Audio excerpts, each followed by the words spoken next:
Zašto divno je carstvo nebesno, blaženi se oni što plaća. Zašto ti ќе се удržат? Но тие живеат само во здрава вода. Кај што е добра водата. Чека да малку да средиме ова. Значи пердови фаќаш, ти ги купуваш специјално е. Ловджиите ми ги носат, а нешто што не може да се купи од нив. А ловджиите тие се оригинални практично од животни, од птици. Да, скубени, тоа е од мисирка, ова е од еребица, ова се од дива кокошка, најразлични, од фазани, градни, пердови, еве ова е од фазан, ова е од паун, ова е од дива патка, ова е од сокол, ова е од водомарче, ова е од пајка, ова е исто од пајка, други пердови, ова од златен фазан, ова е исто од крестата што викаат од златен фазан, ова градни перки, ова некој водомарче, ова се некој цедеце, пера, дива пајка, значи најразлични. Да, секој си има своја намена и во секоја мушица се опишува кој пердов се вградува, каде се вградува, како се вградува. Сето тоа.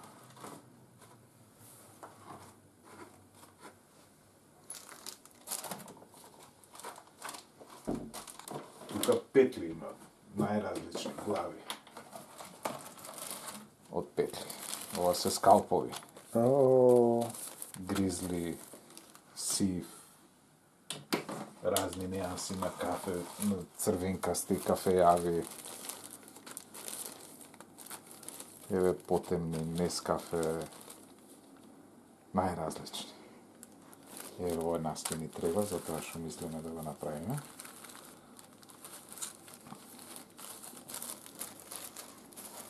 Значи, постојат мушици што се работат по книга, што имаат име и презиме и таму е опишан нивниот состав, што се изработуваат. Значи тоа е. Да, меѓутоа секогаш и нашата креативност може да дојде до израз. Можеме да смениме дел од таа мушица во поголема или помала мерка. Ноеви најразлични, пауни, не знам што биоци и све. А тие ги купуваш, ги има е. Ова ги купувам, да. Овие ги собирам или ми ги даваат. Еве, ова е ној. Во сив ној, природно. Ова е фарбан ној.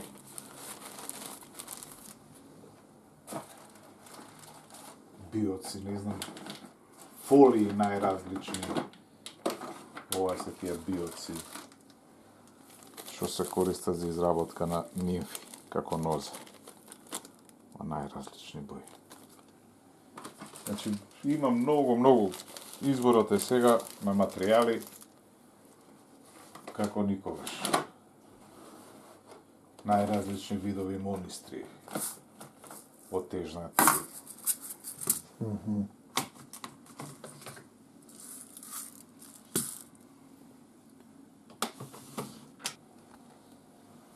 Значи, све си има свое.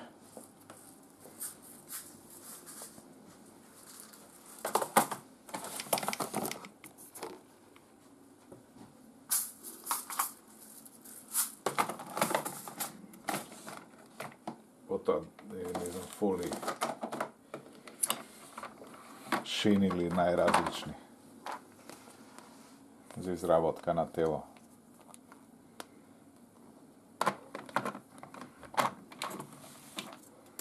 Давинзи. Ако, ќе го земам. Давинзи. И ја нешто си правам. Сам давинзи, тие се овдека. Во мали милион варијанти.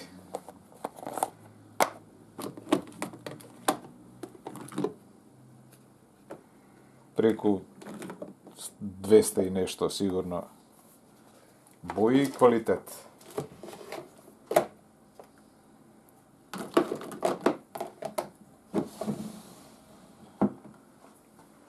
Жици разни.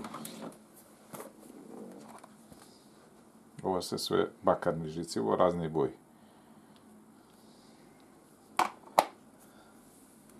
Ова се све зелени конци, например, овдека. Сакам да ти кажам колку е најразлични њаси на зелено, баш кај таму има и други зелени. И така.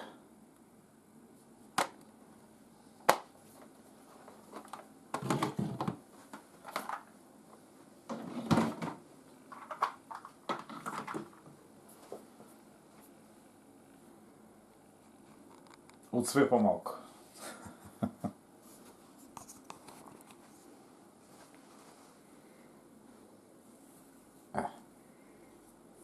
Ќе извлечеме една нит. Тоа е волнен конец.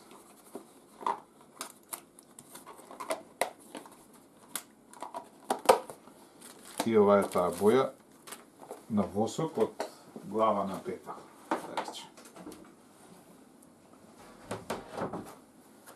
Така. И сега ќе земеме една јадица.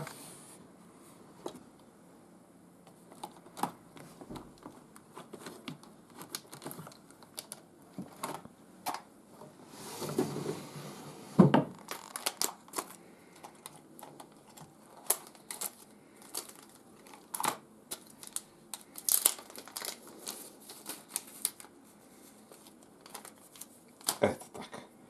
Да го спремиме материјалот за после да демонстрираме. Така. Добар ден, јас сум Ѓорѓи Ивановски, врзувач на вештачки мушички, како хоби, и ова ми е за мене една од најубавите работи што сакам да ги правам. Од кејф и од задоволство. Би ја започнал приказната во врска со настанувањето на вештачката и на изработката на вештачки мушици. Тоа е првпат документирано и запишано од еден римски биолог, меѓутоа веројатно и свестран научник од тоа време, тоа е Клаудиус Елијанус, кој за првпат во историјата ја опишува вештачката мушичка. Значи, тој во своето дело De Natura Animalis, некаде во 12-тиот том, спомнува за една река која се наоѓа помеѓу Солун и Бер во северозападниот дел, во северозападно од Солун во егејскиот дел на Македонија. Реката се викала Астраеус, која за жал се уште не е детектирана покрај сите напори за која точно река станува збор. Меѓутоа, он ни раскажува за една многу интересна работа. А тоа е дека во таа река живее риба со светликава боја и што има пеги на себе. И дека таа риба се храни со некои инсекти што вика не се ни оси, ни муви, ни бумбари, и ги има само во тој дел. И дека таа риба им се прикрадува и се храни со нив. Нашиот дел, тоа што нас повеќе не интересира и не засегнува, е тоа што вели дека македонците оваа риба не ја ловат со помош на овој инсект, пошто тој при допир со допир на раката се уништува, неговите крила паѓаат и се оштетува и рибите не го сакаат. Досекливите македонци изработуваат вештачката мушичка, која он ја опишува како на јадица намотена црвена волница, а на грбот два пердува со восочна боја од под крестата на петелот. Значи, ова е прв запис за вештачка мушичка. Се тоа се случува некаде во вториот век од нашата ера, значи пред 1800 години. После тоа во историјатот за изработка на вештачки мушици некако го губи својот трак се до некаде на 18-тиот, 19-тиот век. И исто да спомнам дека постои фреска во еден манастир во околината на Врање, мислам, каде што е насликан човек кој што во раката држи мушичарски стап. Меѓутоа, за нас, македонците, е најбитно што првиот опис на вештачка мушичка потекнува од нашиве краишта. Значи, тоа би било за историјатот на мушичката. Кај нас во денешна Македонија, некаде после Втората светска војна, тоест 60-тите, 70-тите години, почнува поинтензивно да се развива изработката на вештачки мушички. Тука би го спомнал секако светски познатиот Андрија Урбан, меѓутоа и мојот драг учител Стојан Велјановски, потоа Трајко Божиновски. Да кажам дека дури ние имаме и два светски првака во изработка на вештачки мушици, тоа се Надица и Игор Станчеви, и секако што мене многу ме радува, има голем број на млади луѓе кои почнуваат да се занимаваат со ова хоби, мислам дека му престои добра перспектива. И би сакал да додадам уште нешто, дека во целиот свет се збори за француски мушици, за енглески мушици, за амерички мушици, за босански мушици, а никој не ја спомнува македонската мушица. Веројатно дека и ние самите изработувачи на вештачки мушици треба да предеме над нашата суета и да се рекламираме како заедно, како изработувачи на македонска мушица. Тоа би била една моја желба во иднина, да настапуваме поорганизирано и заеднички.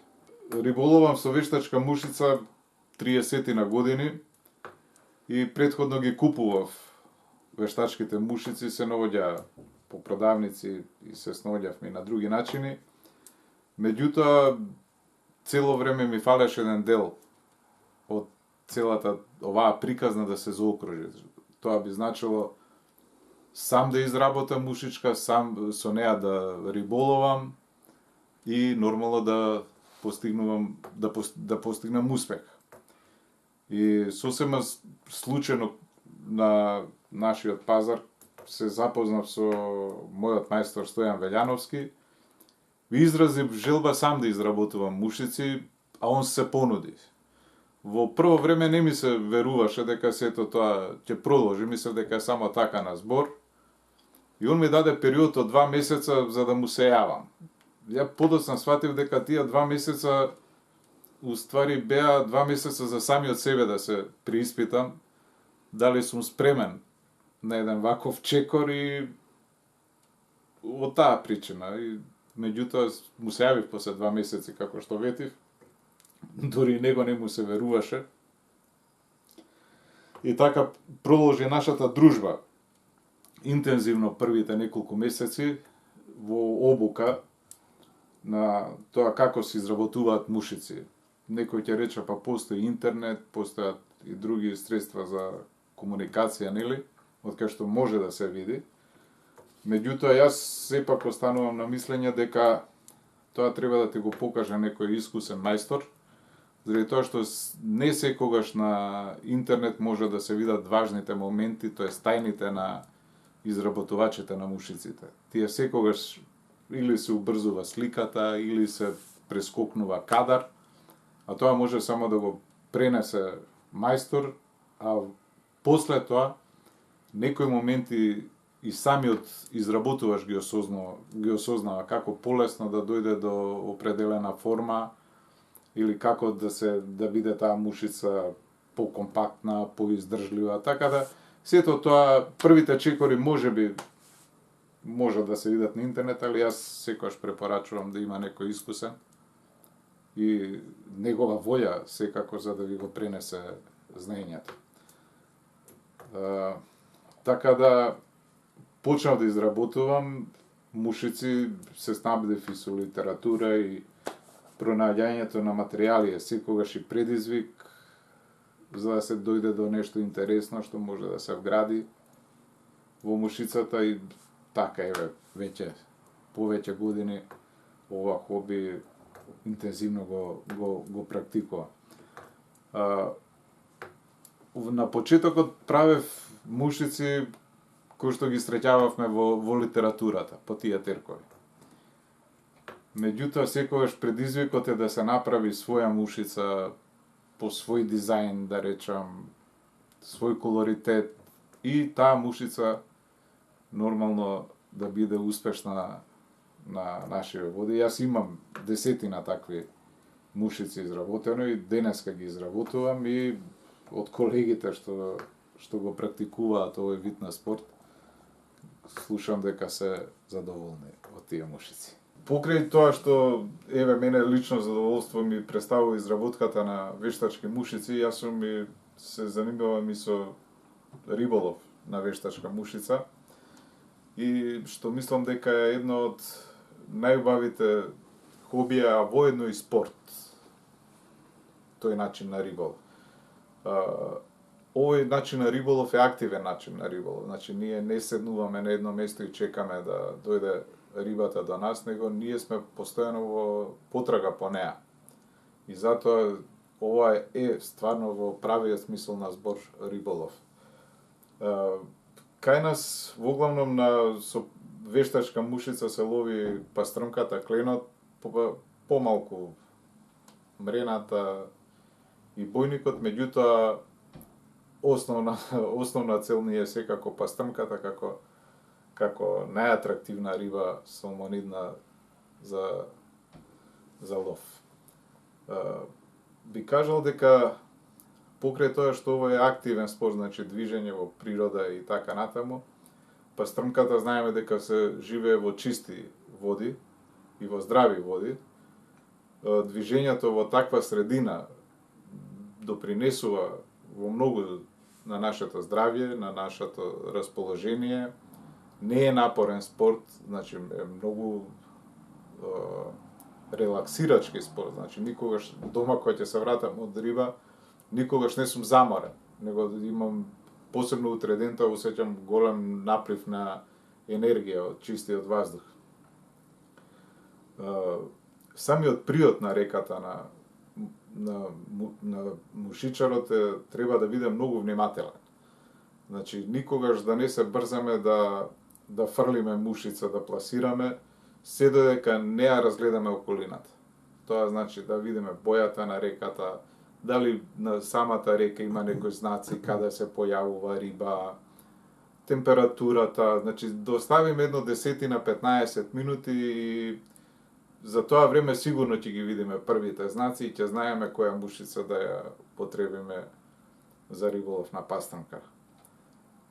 Исто би спомнал дека при нашето движење и нашиот предстој во една таква средина треба да внимаваме на тоа што го ставаме зад нас. Да внимаваме да не уништуваме прво природата, заради тоа што сите сме дел од таа природа и тоа е еден поврзан ланец, значи не треба да се однесуваме безгрижно кон природата. Риболовот на пастрнката започнува некаде напролет, во рана пролет. Во нашите води е дозволено од 15 февруар, па трае све до 1 октомври. За почеток на сезоната најчесто се употребуваат поголеми мокри мушици или суви, а се употребуваат и често нимфи. Јас предпочитам риболов со нимфа, ради тоа што 90% од времето пастрнката го поминува во длабочината на водата. Она се храни со сува мушичка единствено кога настанува тоа роење на мушицата во вечерните или во утринските часови, а тоа е доста поретко. Затоа предпочитам и мислам дека риболовот со помош на нимфа или со така наречена подводна мушица е доста успешен риболов. Да одберам 2 пердува, да речем добри пердува.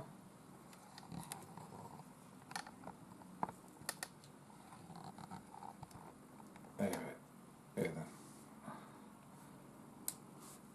Лев и еден десен пердов ни треба. Виж и тие се разликуваат. Да. Значи, за да биде како крила, да изгледа како крила, се бираат лев и десен пердов, да речем. Еве, на овој малку и врвот му е оштетен, ќе најдеме уште еден што без оштетен врв, еве вака, и да се симетрични горе-долу. Заради тоа што можеме да ги поставуваме на најразлични начини, значи можеме да ги поставиме како раздвоени, па после еден преку друг, да ги поставиме за да се добие агол, да стои како раздвоен, како крила. Така.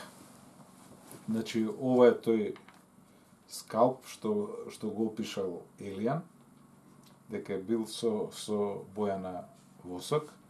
Сега ќе земеме една јадица и малку црвен конец и ќе се обидеме да изработиме мушичката како што ја изработувале нашите предци. На рака. Ето.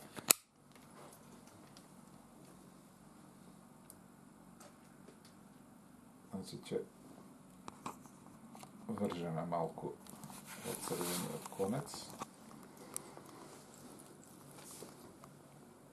кој ќе ни послужи како основа.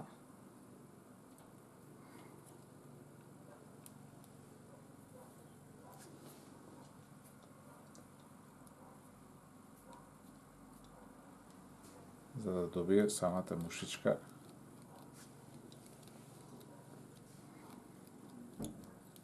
малку и цврстина.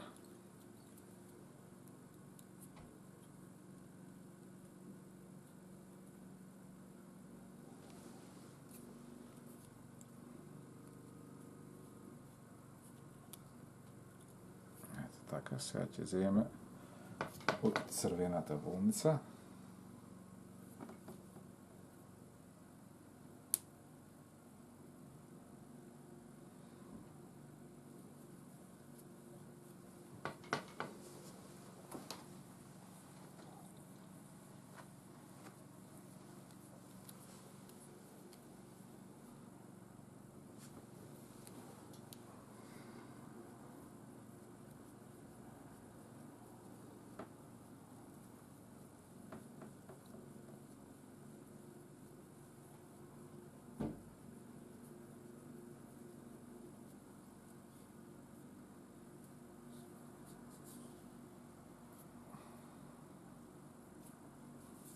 И сега еден чвор ќе направиме тука, за да не се одмотува.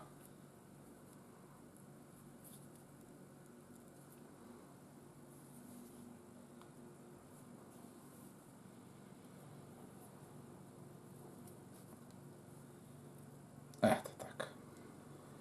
Значи тоа би било телото. Сега ќе употребам ножички, тамо веројатно имале други инструменти, али само во овој случај.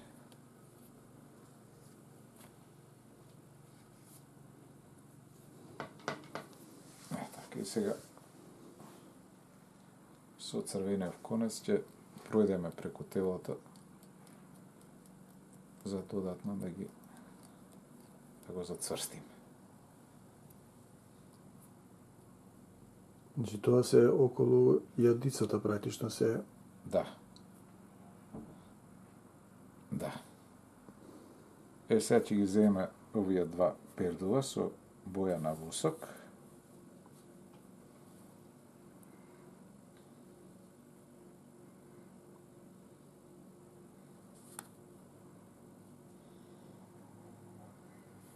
И ќе ги монтираме и нив.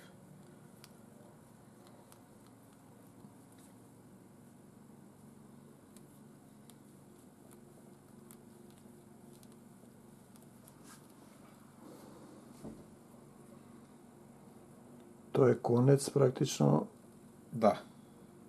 како го рече, бакарен, Не, ова е најобичен. а најобичен конец. Да. најобичен конец. Тој држи под вода, не е проблем. Да. Ој е вештачки конец. Вештачки конец. Веројатно тогаш користеле памучен конец, али ете, тоа ни се најде нас сега при рака, да речем. Ете така.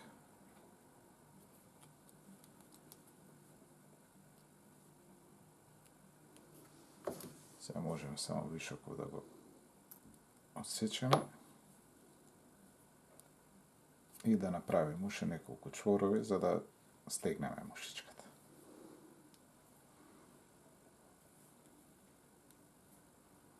Ето.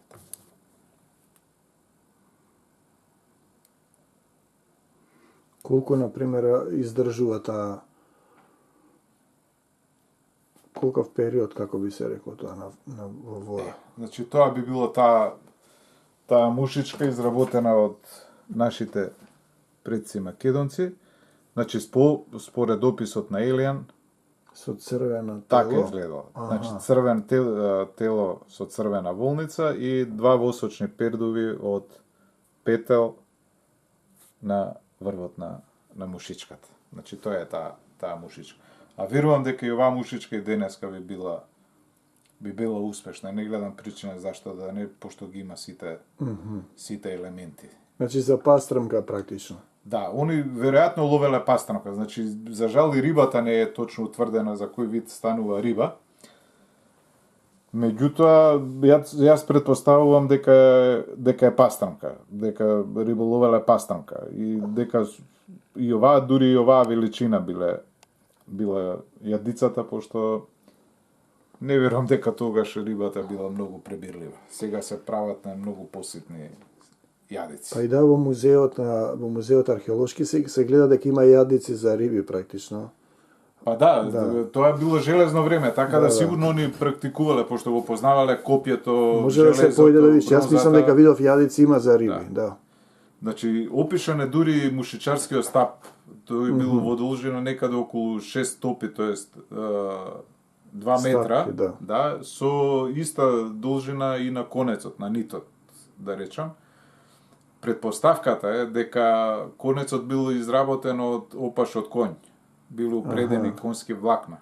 И на крајот била вржена мушичката. Значи, македонците, иако, значи, ова е прв званичен запис за како тоа изгледа вештачка мушица од овие краеви. Јас верувам дека и мушичарењето и пред тоа постоело, дека и други изработувале, меѓутоа ова е... Тоа е записот, да.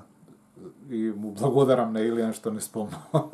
Таа река Астреаус, што се наоѓала помеѓу Бер и Солун, не е пронајдена, не е дефинирано која е точно таа река.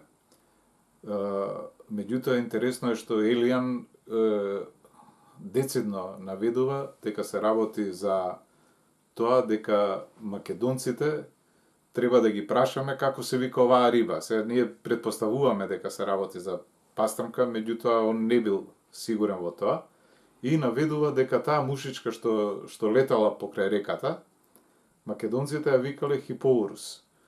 И дека не личела ни на пчела, ни на оса и така натаму, меѓутоа децидно наведува што се случувало на овие простори во тоа време во однос на оваа тематика што ја наведувам. Иако ние нормално не можеме да тврдиме дека историјата на мушичарењето на некој начин или првиот риболов со вештачка мушичка бил македонец, меѓутоа со сигурност наведено дека пред 1800 години македонец има направена мушичка и со неја успешно ловел на таа река. Во овие стресни времења, да речем, би го препорачал ова хоби, изработката на мушици на сите што имаат и најмалку желба да се обидат да го направат тоа, затоа што ќе им донесе прекрасни моменти и во смисла на креативност и на смиреност и на релаксација. Исто би им препорачал да се зголеми бројот на риболовци што што ќе риболоват на овој начин, заради тоа што најчесто мушичарите се луѓе што имаат високо развиена свест за средината и за тоа што не обкружува. Они внимаваат кога се движат по реките, они чистат за себе, они се ангажирани и допринесуваат за повторно доведување на една хармонија во природата. Овој спорт предпоставува благи движења, без напор, во чиста средина. Успехот не е, јас дури многу ретко земам риба со себе за да донесам дома, најчесто и ги враќам заради тоа што задоволството е во надмудрувањето со пастрмката.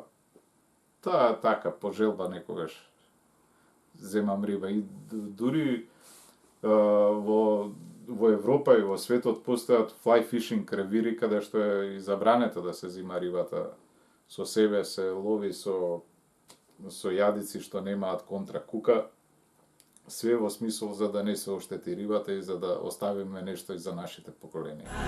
Блажени се милостивите, зашто тие се помилувани. Блажени се чистите по срце, зашто тие ќе го видат.